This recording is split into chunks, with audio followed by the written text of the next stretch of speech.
Hello, District 62. In this module, we will be reviewing assessment practices. There is a lot of information in today's module, but think of this as a reference you can refer back to, not as something you should be an expert on by the end. Our first goal for today is to develop a shared understanding of what a common assessment is. We also started the beginning of the year with a refresher on PLCs. So another goal for today is to tie PLCs and common assessments together. Our final goal is to learn the 3 keys of accurate assessments and how to use those when developing our assessments. Let's take a look at the definition of a common assessment. A common assessment means that student learning will be assessed using the same instrument and according to the same criteria. So, this means that an assessment could be common if just 2 teachers use the same assessment and grading criteria, or whether 30 teachers use the same assessment and grading criteria.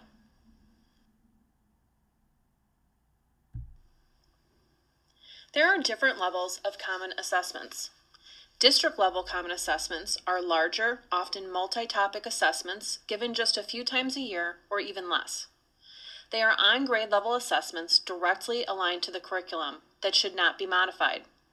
You might look at these as a large standardized test, such as ISAT or PARCC. This does not mean they have to be multiple choice like ISAT and can't have performance component. It simply means every student takes the same test within a window of time. Unit common assessments are those that are developed by a school's grade level team.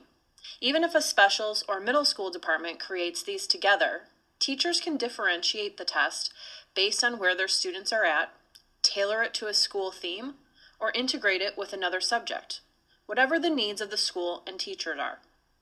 That means these tests can shift every year based on the students. So, as a district, committees and entire departments will be creating district common assessments. School-based grade level teams may create unit pre- and post tests that are common among all the teachers at that grade level in that school. However, because units can be different at different schools, the district does not create unit common assessments. To ensure a guaranteed and viable curriculum, but most importantly, to ensure students are achieving the learning targets that have been set, PLC teams should be able to answer the 4 big questions. If you look at question 2, how will we know they are learning? That indicates a need for common assessments. Questions 3 and 4 are based on the information from question 2.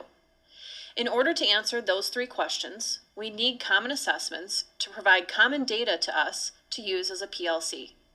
While we have PARCC and NWA data, curriculum-based measures that have performance components can provide even more information and collaboration opportunities to lead us in planning instruction. There are 5 keys to quality classroom assessment. The first 3 are to ensure the accuracy of the assessment.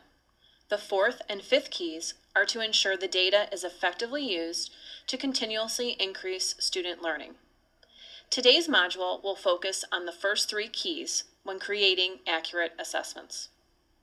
When we're creating assessments, we want to be sure that we identify the purpose of the assessment and how we will use the data. We also need to review our learning targets. Are they clear, appropriate, match the standards, and communicated to students?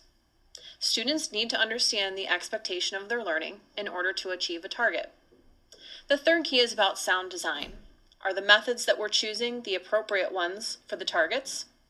Do we have quality questions and are avoiding bias? The first key to creating accurate assessments is identifying the purpose. Most of us are likely familiar with the terms formative and summative assessments. Formative assessments provide information about our students and allows us to identify where students are at and what their needs are. It allows us to plan better for our students' instruction.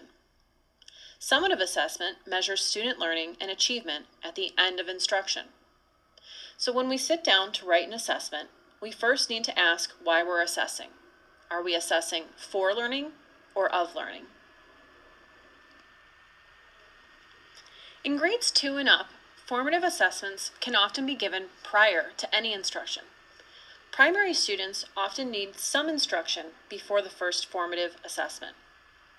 As you can see, a formative assessment can occur in the middle of instruction.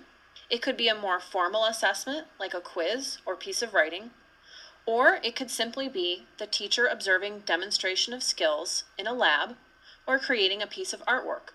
There really is no rule when a formative assessment can be given. Any activity is formative as long as you're still providing instruction on the topic. Pause the presentation and turn to a neighbor and talk about which of these is most important in measuring student learning, formative or summative. Welcome back. As you probably discussed with your neighbor, they're equally important and rely on one another.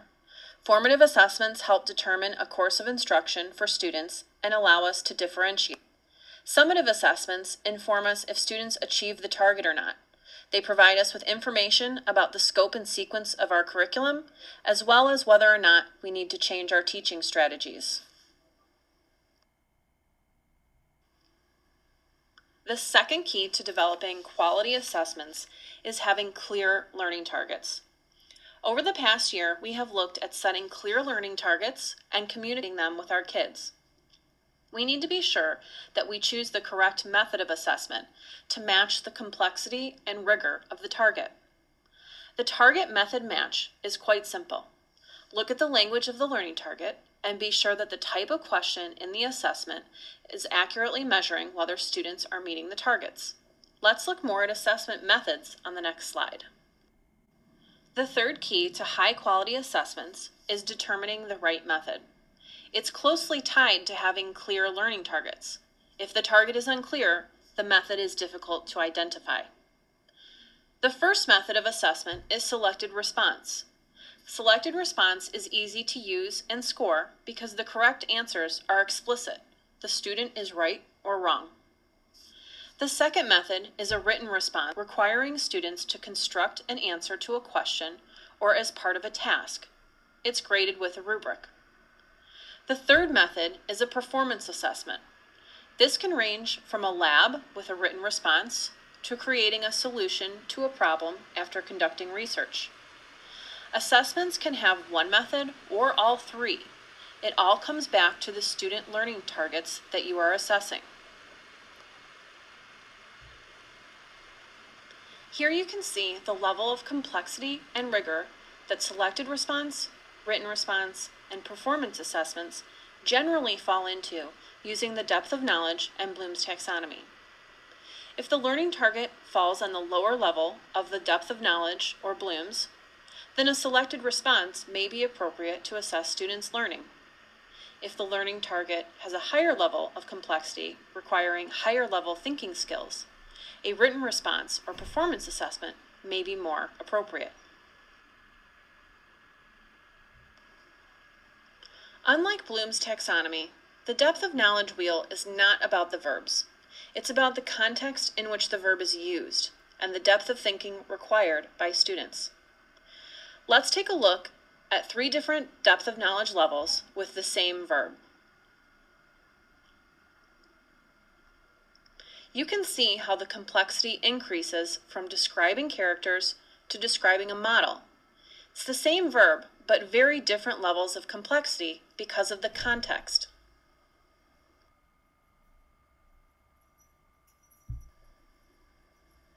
Open the DOK Bloom's packet for this activity. Look at the sample activities at the bottom of the depth of knowledge level sheet.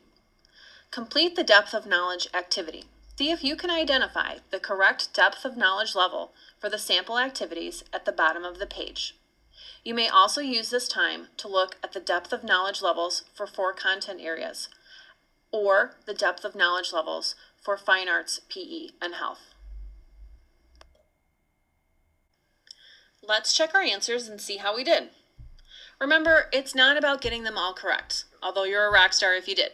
But it's about recognizing the increasing complexity so that we're sure the assessments we're creating match the complexity of the standards and targets our students are supposed to be achieving. The three characteristics of high-quality assessments are fairness, validity, and reliability. Fairness indicates an absence of bias. An example of an unfair test would be asking students to write about an experience on an airplane. Some students may have never been on an airplane. To ensure it's fair, you could allow choice and have students write about an experience on any kind of transportation. This is a more obvious example. As teachers, we need to make sure that we critique our assessments to look for bias that is not as obvious. Validity is when our learning targets and methods match, which we've been reviewing today. Reliability means the test has consistency. An unreliable question would be one that most students get incorrect. It's an indication that the question should be looked at for fairness and validity. If it is fair and valid, then we need to reflect on whether we took content of the question. Ensuring fairness, validity, and reliability can be very tricky. So you might be asking yourself, how do I know if assessments are all three of these things? First, ask yourself, do all students have an equal opportunity to achieve on the assessment? This means the questions are not biased toward a race, ethnicity, or gender. They do not require background knowledge that some students may not have. Ask yourself, does the test measure the curriculum I taught that year? Have I taught everything that is on this test? Am I measuring the targets that I communicated with students? Ask yourself, would the same student taking the test 2 days in a row be likely to get the same score? This means that it's reliable, meaning there are no confusing questions or questions that might have more than one correct answer. Here are 5 steps that summarize the 3 keys to quality assessments. Planning and developing consists of determining the purpose, what targets will be assessed, and the best method for assessing those targets. Critiquing the assessment is critical to ensuring it's reliable, valid, and fair. We'll discuss this more on the next slide. After critiquing the assessment, administer the assessment to students and then revise it. Look for questions that a high percentage of students got wrong. Determine if the rubric you created adequately measures what you asked students to do. In this activity, find the quality checklists. These checklists are used to critique selected response questions, written response, and performance assessments. Pause the presentation, review the rubrics, and turn and talk with a neighbor about how these could improve assessment practices. These rubrics are great ways to help refine our current assessments. They are not intended to be used when creating every single assessment or to go through each item on the checklist, but they do remind us of the necessary components to quality assessments and help guide us to creating stronger assessments. Okay, everybody, stay with me here. We're in the home stretch of this assessment module, creating rubrics. There are 2 types of rubrics, holistic and analytical. Either can be general or task specific. A general rubric can be used for multiple assessments, such as one rubric for all open-ended math problems or all science lab completions, whereas a task-specific rubric is used for just that one assessment and is looking for specific skills and details that students demonstrate. A holistic rubric gives one overall score for an entire assessment. This is similar to traditional report cards, where a student receives 1 grade per subject. An analytical rubric scores students on various traits and skills in an assessment. An example might be our standards-based report cards. Students now receive a score for different traits within one subject area.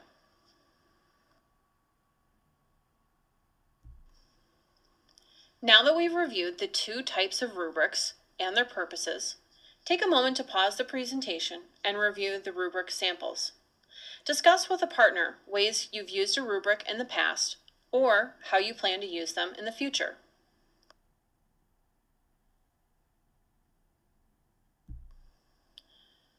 Phew, that was a lot of information today, I know.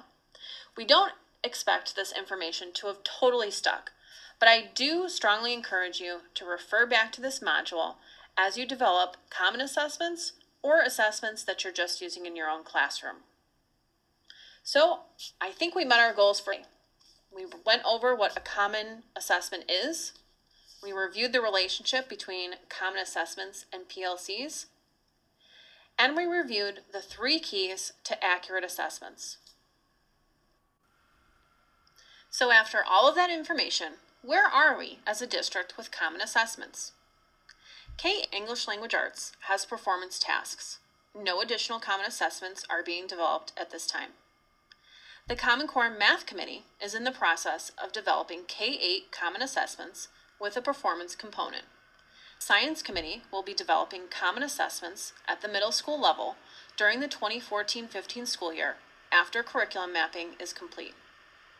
The Social Studies Department will be developing common assessments at the middle school level during the 2014-15 school year. Science and Social Studies at the elementary level is to be determined. This is because we currently have English Language Arts assessments, we will have math, and we don't want to overwhelm K-5 teachers with assessments in addition to implementing PARCC.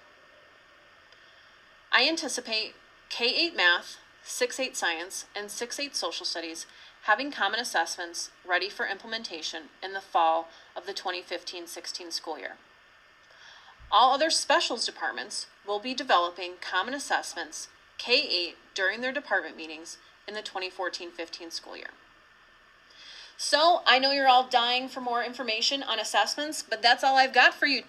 As always, please feel free to contact a member of Instructional Services if you have any questions. Bye, everybody.